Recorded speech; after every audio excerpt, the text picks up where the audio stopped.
Hello, hello, hello, and welcome back to the BFA Baby podcast. I'm your host, Taylor Hartman, and cheers! We will be snacking on the pod today.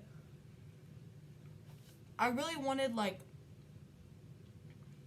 a chilled, laid-back episode this week, and because I've been talking about it for, the entirety of this podcast, I thought it would be fun to cosplay as an audiobook narrator and read you the first 2 chapters of my debut novel. Today on the docket, we are also eating, these are garlic and chive ham and cheese pinwheels, like a tortilla wrap. They're very good, so thought we would snack, we would read, tell you a little story perhaps, and yeah, I think that's all. So get comfortable, hang out, and welcome to the world of Her Skin, His Bones, my debut novel. Cheers.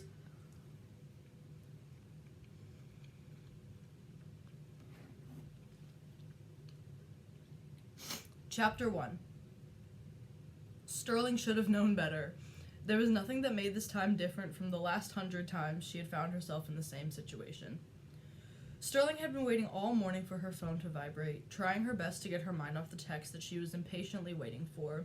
She left her phone on her bed and headed to the kitchen to make herself breakfast. Only recently did she move her record player from her bedroom to her living room, as she found out that moving it every time she wanted to listen to her records while cooking was becoming too strenuous. She more often played her records while she got work done around the house, and she had an impressive vinyl collection, so she figured that she'd show it off. Sterling selected a Frank Sinatra collection album and got right to cooking. She relished in her mornings, as they were the calm before the storm of her everyday responsibilities. Sterling had always been one to relish in the hustle and bustle of life as an artist. Regardless of how extroverted she seemed on stage, she was truly an introvert at heart and truly valued her time alone. Humming along to New York, New York, Sterling prepared herself an omelet. She had seen a chef on TV whisk the eggs through a strainer to smooth them out before cooking them, and since then, she couldn't go back to however she used to make her omelets. She couldn't even remember. Her Sinatra sing-along was interrupted as she heard her phone ringing from her bedroom. "Shit," she muttered, setting her spatula against the pan and turning the stove down so that her breakfast wouldn't burn. "Coming," she shouted as if the person on the other end of the call could hear her. She picked up her phone in the middle of the last ring. She answered the call without checking the caller ID. "Hi," she exclaimed into the phone. "Hey, Stair, you down for coffee after class today?" The voice of her best friend Dimitri filled her ear. "Oh. Hey, Mitri," she sighed. "Jesus," Dimitri laughed. "Glad you're happy to hear from me." Sterling forced a chuckle. "No, I am. I always am. I was just expecting a call from my mom." Dimitri sank into his couch cushion. "Sterling, come on now." "Odds?" Sterling asked. They'd played this game before. Sterling took the call back to the kitchen, distracting her racing mind by inspecting her freshly filed nails. "What's the reason?" Dimitri asked, always willing to entertain Sterling's fantasy of repairing her broken relationship with her mother. "It's her birthday. I left her a voicemail and a text," Sterling explained. 90-10, Dimitri offered. 90 she calls, 90 she doesn't. Sterling sighed, turning the stove off once her omelet was finished. "You're probably right." Dimitri's heart cracked. "I just don't want you to get your hopes up, Stair. Every time you think it'll be different, and it never is. I don't want you to be crushed again when she doesn't call back." "Crushed is a little dramatic, don't you think?" Sterling spoke with a snicker. Dimitri's ever-cinematic mind replayed the events of this time last year. Sterling had shown up at his apartment right after midnight in full sobs. She hyperventilated in his arms, choking out fragment sentences about how she's sick of trying so hard when her mother won't even reciprocate half her effort. She'd stayed awake the whole night, waiting for her mom to call her back, thanking Sterling for thinking of her on her birthday.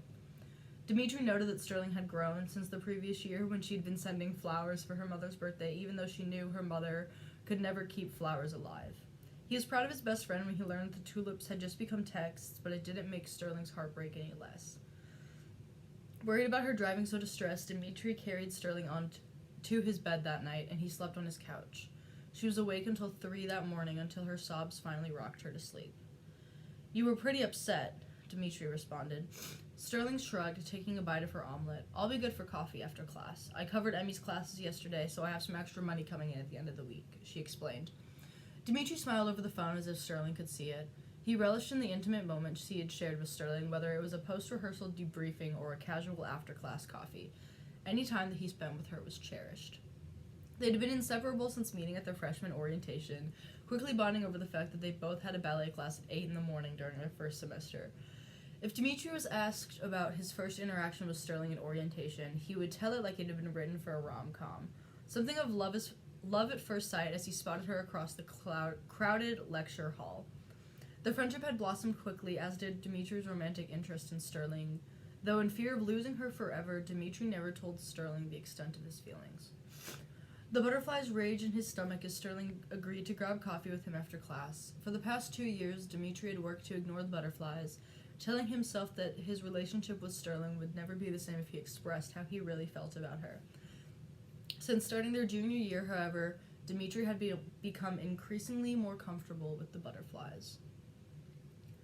From only one warm-up combination at the bar, the dancers' clothes were already sticking to their sweaty skin. The sweltering heat from July hadn't let up as the months changed and the new school year had begun. Dimitri peeled his shirt off of his damp skin and used the leg of his warm-up pants to wipe the excess sweat from his forehead. His eyes wandered over to Sterling, who was studiously examining the arch of her foot through the mirror. A frustrated squint made her eyes crinkle as she pushed her foot further over the box of her pointe shoe. Alexander got the dancer's attention once more as he quickly taught the next tendu combination. He scattered out syllables to emphasize the beats and the music that he wanted his dancers to hit during the combination. After asking Kyle, the accompanist, to play something plucky, the dancers were off. Alexander's eyes meticulously scrutinized the dancer's movement. "Samuel, you've been going to the gym? No?" Alexander called out, throwing a snarky gaze to the man across the room. Samuel's skin ran pale as he quickly adjusted his arm in a la Sacone, tightening his muscles and lifting up his elbow. "Yes, sir." Alexander noticed the immediate switch once he was called out on his laziness at the bar and approached Samuel. Alexander took his palm and pressed it flat against Samuel's bicep. He snarled in disgust as Samuel's arm rebounded after being pressed against, telling Alexander that he hadn't built up his strength enough to have a stable arm to the side. "Obviously you're not working out nearly enough," Alexander muttered, quieter than before when he first asked the question, but still loud enough for the entire class to hear the mortifying comment across the studio. Samuel's cheeks blushed a deep crimson as he took a quick glance in the mirror. He frowned at his arms and cringed at the burning that wrapped around his muscles as he forced them to stay up in the proper position. All of the dancers quickly pivoted around to start the combination on the left side.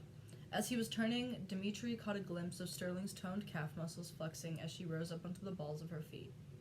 He had to force himself to stop looking at her, for he couldn't stand another backhanded comment from Alexander. During last Monday's ballet class, Alexander had all the dancers line up in order from tallest to shortest to best pair them together for partnering exercises that would be done in the future. Alexander, of course, took this as a free opportunity to criticize the looks of his dancers, especially as they were fresh off of their summer break. Dimitri had been holding his breath as he watched Alexander pace down the line of dancers, mentally making notes of which dancers would work best together as partners. Dimitri's ever-cinematic mind replayed his summer in a series of camera flashes. Scenes of his constant restriction, purging, and exercise flashed through his brain.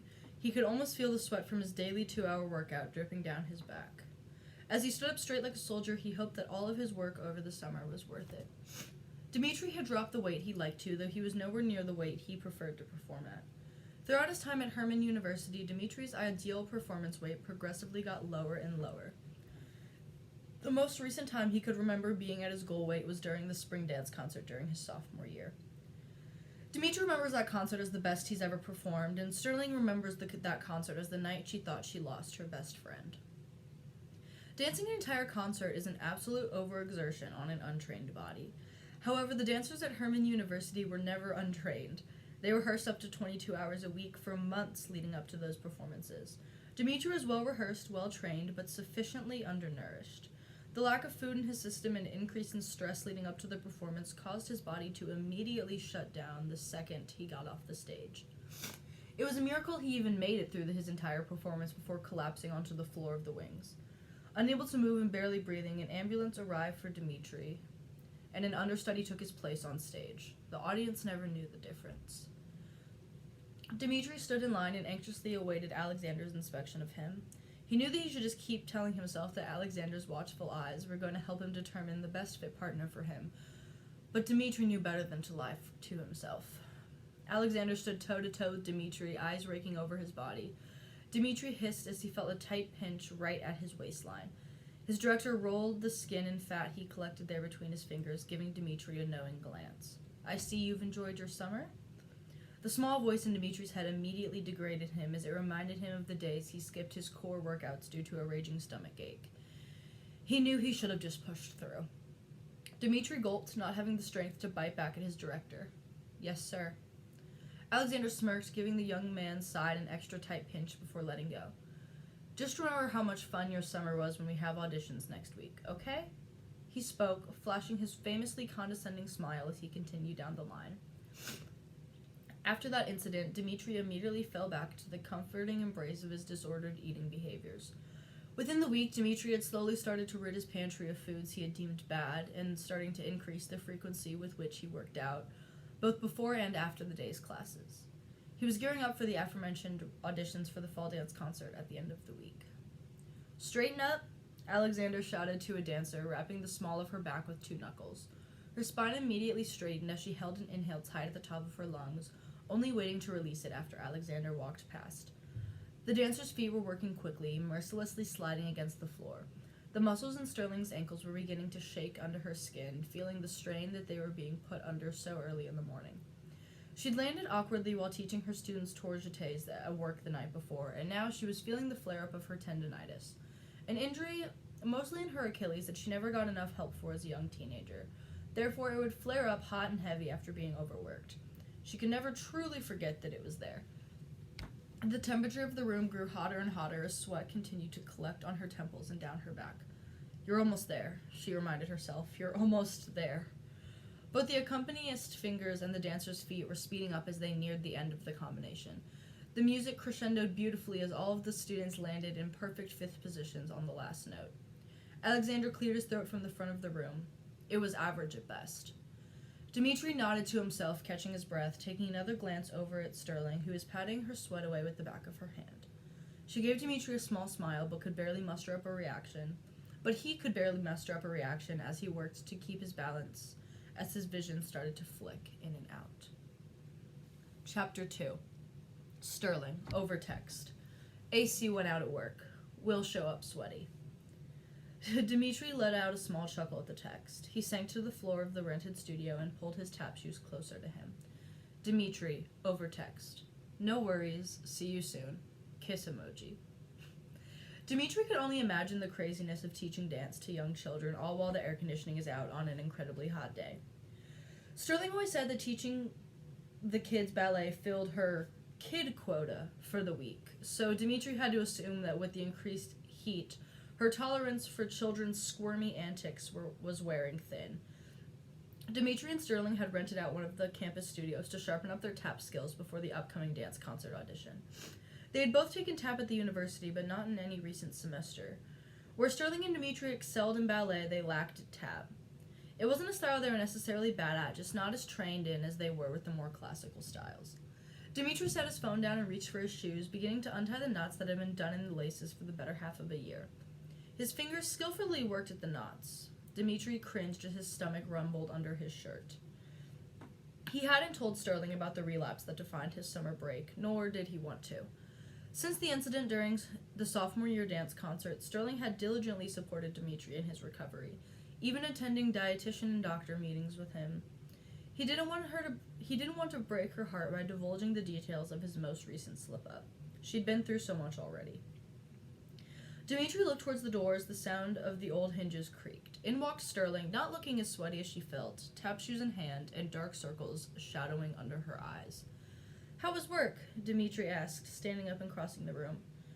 "I think I already know the answer, though." He chuckled and wrapped her in a tight hug. After the hug, they both sat on the floor and put their shoes on. "Hot?" Sterling responded dryly, a chuckle falling past her lips. "The kids were struggling, and I was too." Dimitri snickered. I can't imagine they enjoyed the heat. It's hard enough to get kids to focus in normal temperatures. Sterling rolled her eyes. You're telling me. Once they both had their tap shoes on, Dimitri extended a hand to help Sterling stand up. She shook out her tired feet, letting the metal taps bounce against the floor to create a less than pleasant sound. Once shaking the feeling sufficiently back into her feet, Sterling made her way to the center of the floor. Dimitri turned on an upbeat playlist and met Sterling at her side. Little warm-up, yeah? Dimitri asked, beginning to tap his toes and heels to the beat of the music. Sterling nodded, following along. Dimitri was more naturally skilled at tap than Sterling was, so she always appreciated the crash courses before any tap calls. The dancers' feet moved simultaneously, creating a cohesive rhythmic pattern that went along to the music blaring through the studio speakers. Dimitri led a series of flaps, slaps, cramp rolls, heel drops, time steps, shuffles, and even a few trick steps like wings. The music ended and Sterling paused to catch her breath. Good work. Dimitri smiled at her, crossing the room to get water. After taking his sip, Dimitri extended his water bottle towards Sterling. She nodded in thanks, taking the water bottle from his hands and unscrewing the lid to take a sip for herself. We need to go over that in and out combination again. She capped the bottle and handed it back to Dimitri. Dimitri took a final sip through the straw and made his way back to the center of the floor. Sterling had already begun going over the step by the time Dimitri got all the way up to where she was standing. Her eyes were focused intently on her feet in the mirror, creases of frustration forming around her eyes. Sterling groaned as she confused which heel dropped down first, shaking her head as she retired the step. Am I stupid? She muttered, wanting to give up completely. Dimitri let out a small laugh. You're not stupid. Sterling looked over at Dimitri with a sarcastic tilt of her head. You're tired, Dimitri finished. Sterling gave Dimitri one of her famous eye rolls in return. She knew that he was right, but she also knew that she needed to excel at this audition. Her goal was to be cast in Alexander's piece for the fall dance concert. He was slated to be working on a beautiful contemporary ballet piece for the show. Even though he was notoriously even harder on his dancers when they were in rehearsals, Sterling wanted nothing more than to be in his piece. Can you show it to me again? She asked. Dimitri gave her a small smile. Of course I can. He straightened up his back and started to slowly go over the step. So the title of the step, we call it in and out, and that tells you which heel to drop first, he explained. Sterling slowly nodded, studying Dimitri's feet. So it's the inside heel, brush, drop the outside heel. Exactly. Sterling started to slowly execute the step with Dimitri, then working it up to a pace that would be used in a typical collegiate tap call. And you got it, Dimitri beamed, stopping his dancing to watch Sterling's feet move effortlessly against the floor. Sterling let herself finish an 8 count of the step before letting out a sigh of relief. Thank you.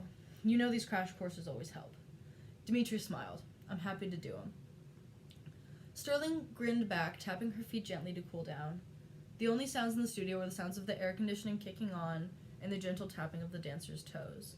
They enjoyed each other's presence, letting their bodies cool down as they needed to. Sterling cleared her throat, bringing Dimitri's eyes off of his shoes. Did you eat today? She asked. Dimitri's eyes widened. He wasn't expecting such a loaded question, especially not at this hour. He sniffed hard and tilted his head, reasoning with himself if he should give Sterling the honest answer or the answer she wanted to hear. No. No, not today. Dimitri shrugged. It's been a little tricky recently.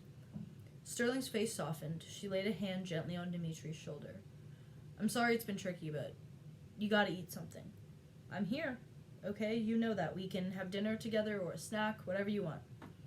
Dimitri nodded, knowing that he did the right thing by telling Sterling the truth, but simultaneously knowing that it meant her eagle eyes would now be on him at all times. Sterling's words from the night of the tap crash course echoed through Dimitri's mind for the rest of the week. Nearly every day, Dimitri could hear the voice of his best friend ringing in his mind.